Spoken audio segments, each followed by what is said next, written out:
दोस्तों आज हम बात करेंगे एशिया महाद्वीप के बिल्कुल पश्चिमी छोर पर स्थित एक युवा, शक्तिशाली और आत्मनिर्भर देश इजराइल की।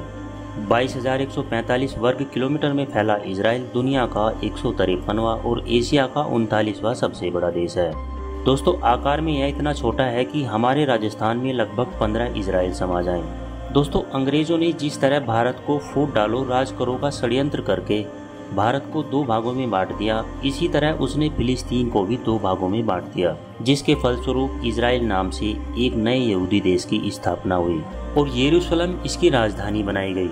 6 राज्यों में बटे इजराइल में कुल 16 शहर हैं। दोस्तों इजराइल की आबादी लगभग 90 लाख है। यहाँ की आधिकारिक भाषा लिब्रो है, जो यहाँ के 90% लोगों के द्वारा इस्तेमाल की जाती है। इसके साथ साथ यहाँ अरबी भाषा का भी उपयोग किया जाता है। इजराइल अपना नया साल प्राचीन हिब्रू कैलेंडर के हिसाब से 1 सितंबर को मनाता है। दोस्तों आपको जानकर हैरानी होगी कि हिब्रू कैलेंडर के हिसाब से सन 2068 में पूरी दुनिया का अंत हो जाएगा। दोस्तों आपको जानकर हैरानी होगी कि इजराइल में सिर्फ गाड़ी ही नहीं बल्कि साइकिल के लिए भी लाइसेंस की ज़रूरत होती है। बिना लाइसेंस के यहाँ पर साइकिल चलाने पर 25,000 रुपये का जुर्माना या फिर 3 महीने तक की जेल हो सकती है। दोस्तों इजराइल आज सैन्य ताकत के मामले में ऑस्ट्रेलिया, कनाडा, अमेरिका जैसे ताकतवर देशों से भी मजबूत है। इजरायली सेना दुनिया की 10 सबसे मजबूत सेनाओं में से एक है।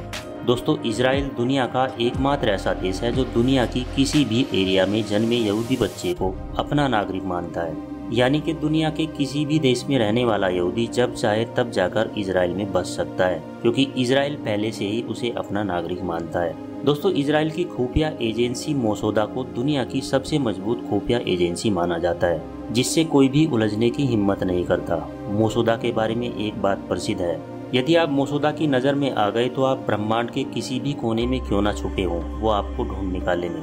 दोस्तों इजराइल दुनिया का एकमात्र ऐसा देश है जिसने अपनी बेहतरीन टेक्नोलॉजी और प्रयासों के दम पर अपनी रेगिस्तानी जमीन को भी सिंचाई के लायक बना लिया है। दोस्तों इजराइल दुनिया का एकमात्र ऐसा देश है जो ओस की बूंद का इस्तेमाल करके भी सिंचाई कर लेता है, जो अपने आप में बेहद सराहनीय है। दोस्तों इजराइल को कैपिटल ऑफ कंपनीज के नाम से भी जाना जाता है, क्योंकि यहाँ दुनिया की लगभग हर बड़ी कंपनी का एक हेड ऑफिस जरूर होता है। इजराइल में प्राइमरी से लेकर PhD तक के बच्चे को कोर्स की सभी किताबें सरकार की तरफ से मुफ्त में उपलब्ध कराई जाती हैं। यही कारण है दोस्तों आज इजराइल की साक्षरता दर 92% है।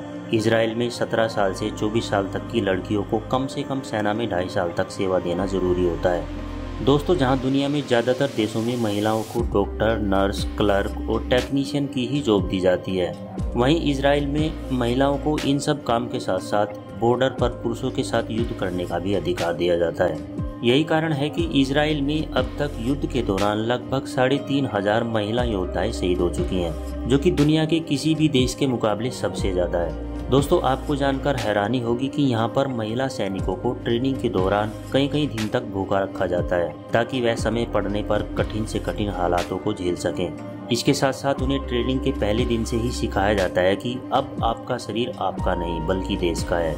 यानी दुश्मनों के बीच फंसने पर और अपने शरीर पर कितनी भी यातनाएं क्यों न झेलनी पड़े, आपको मरते दम तक देश के लिए ही लड़ना है। यही कारण है कि अभी तक युद्ध के दौरान इजराइल की सैकड़ों महिला सैनिक दुश्मनों के हाथ लगी, लेकिन बेहद अमानवीय और कई बार बलात्कार होने के बावजूद उन्होंने अपने देश से गद्दारी नहीं की, बल्कि शहीद होकर अपना और अपने देश का गौरव बढ़ाया। दोस्तों मॉडल की तरह दिखने वाली यह महिलाएं सैनिक दुनिया की सबसे घातक महिला सैनिकों में से मानी जाती हैं। तो दोस्तों आज की वीडियो में बस इतना ही। वीडियो अगर आपको अच्छी लगी है तो वीडियो को लाइक करें, दोस्तों के साथ शेयर करें और हमारे चैनल को सब्सक्राइब जरूर कर दें। धन्यवाद।